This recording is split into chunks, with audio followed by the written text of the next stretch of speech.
Hey there folks, and welcome back to Skullmonkeys. Today, Monk Rushmore.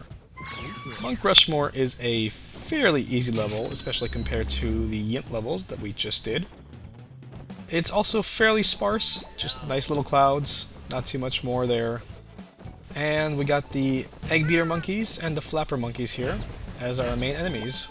We've seen the Flappers before, all the way back in Hard Boiler, I believe. Egg Beaters are new, and can't be jumped on because of that propeller on their head. And all they do is move around in a semicircle. They're actually very easy to deal with, but you have to be patient. That's the main thing here, is that you really want to be patient with these guys, because if you are not, you will jump right into one of their paths. And that is it for the first part here. There's a red ball and a flesh-colored ball at the bottom there. So we're going to do the red ball first, and what's interesting is that the red ball actually has more levels than the flesh ball, so even though you get the same stuff from it, the swirly cues and all that junk, the red one has 2 levels, whereas the flesh-colored one only has 1 level, and then that brings us back to the meeting point. And this is a very nasty color palette. I'm not sure what it's supposed to be. Smog clouds, fart clouds, who knows? We're going to see a little bit of Monk Rushmore in the background there. But yeah, I really like the little puffs of smoke that come out from the clouds when Clayman jumps on them. As I mentioned, this level is very sparse, but I kinda like it because it kinda works with the theme. You're up in the sky, there's not much going on, a bunch of flying monkeys here and there, and that's about it. I kinda don't like the song all that much, mostly because of that terrible repeater playing Hail to the Chief. By the way, I kill that guy because he ends up being in a very bad position for us to jump onto later, so he's really annoying, and it's much easier just to take care of him with a shot and then actually having to jump over him. And we're out of the smog and into this nice little rain effect with even rain droplets dripping from the bottom of the clouds. That's pretty neat. But yeah, the music doesn't really do it for me. It's kind of amusing, but just I can't stand the repeater. The whistling just sounds like something out of like, I don't know, some sort of middle school play or middle school band, or some sort of like campground song or something like that. I'm not sure, but it just really does not do it for me. But we are quickly making our way through these levels. Back there we had a circle of 3 monkeys that we just have to shoot and get some more bullets and swirly cues and stuff. And that was another secret back there with a willy head.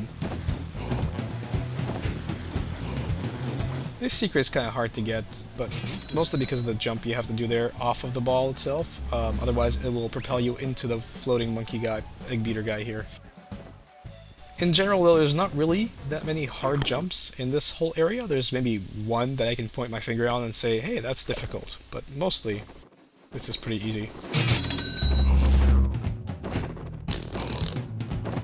And this is the flesh ball now. We've come to the meeting point here, so let's check out the flesh ball before we head on forward to the rest of the level. Flesh ball has a split where you can take an upper or lower path. Upper path is fairly boring, as it only has like 1 egg beater monkey and that's it. Lower path at least has a couple of flapper guys to deal with, so I decided to take it. And I see a willy head over there to the right, but that mobber doesn't let me go down there.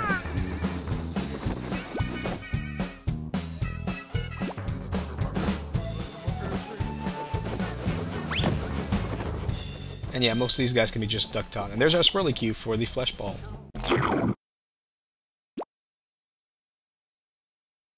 On to the final part of the level here.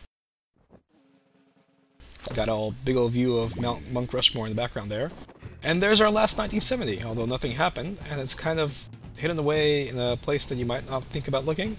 A lot of levels have an area behind the start of the level where you can go, but most of them have nothing there, so you might not think to go look there. But there it is, there's the last 1970. And this area doesn't really change up anything, it just throws... In fact, I think it might be easier than the red area that we went through earlier. There's a swirly cue for us, and we've got all the swirly cues as well. More of these flapper monkeys. By the way, those respawn, so if you need to make a hard jump with them and you kill all of them, you can wait a little bit and they'll come back, which makes them kind of useful but also kind of annoying if you just want to get rid of them.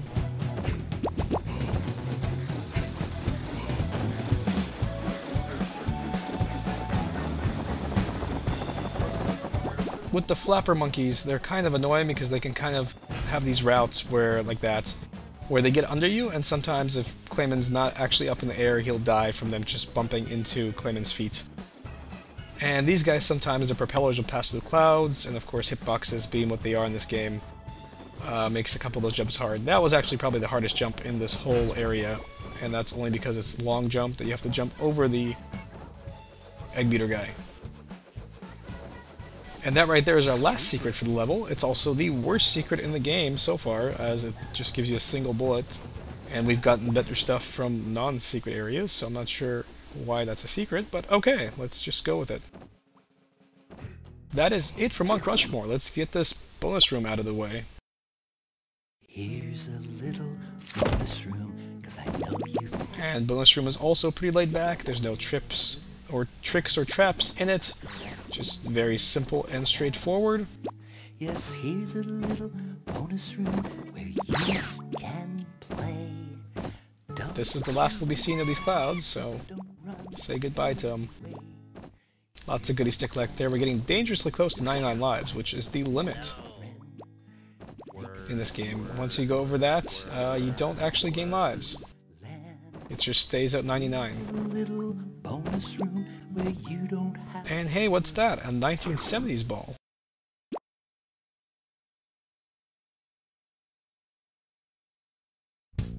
Welcome to the 1970s. This is by far the best level in the game. By far. And it is very disappointing that it's such a pain in the ass to find and get to, where you have to collect all 3 1970 signs in previous levels, and you have no idea which levels they're in. And then there's no indication that it's actually in this level where the portal is, and that you have to collect all 3 swirly cues to actually get here. And to be fair, this is not the hardest level in the game to find. There's one more level in the game that's actually more difficult to get to than this. But I love this level. Those spinning psychedelic platforms are actually treadmills, where if Clayman jumps on them, he'll be tossed off of them in either direction if they're moving. By the way, that was a little secret there. If you jump past the first shag rug ending there ball, you'll get the second one. And hey, we got some crazy tie-dye in the background. But yeah, those spinning discs, records, warped vinyl, maybe? That's what it's gonna be. Those spin. Those are treadmills. This area is pretty laid back. If you do fall off anywhere, it kicks you out of the level. You don't die, but you don't get to see all the goodies that are here. But in general, this level is amazing. There's distortion effects in the lava lamps. There's just a lot of cool stuff here that I wish that applied to more of the game. The shag rug floors are great. Look at this spinning effect. This is awesome. It makes the jumping harder, but look at this. This is pretty great. Cool stuff to look at.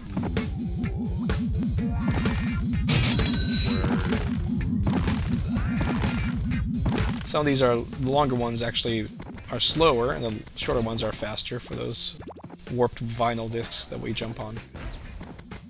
But I love the effect in the background here, even though it is a little frustrating about how much harder it is to see the rest.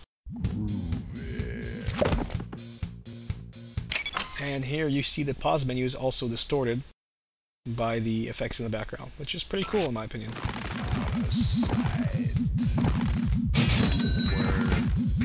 And we are about to hit 99 lives here.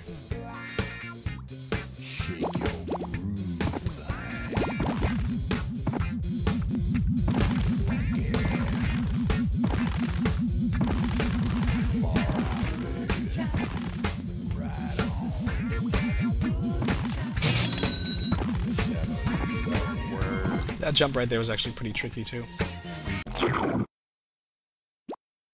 And your reward for getting through the 1970s? A big old hairy chest in the background, and all these lives that we don't need because we're at 99 now. But this is great. This is what the kind of thing that you come to expect in a Doug Apple game. And you really don't see much of it in the rest of the game, and it's really disappointing. If this level could redeem the game, it would, but it's just too little too late. And that is it for Monk Rushmore. I'll see you folks next time.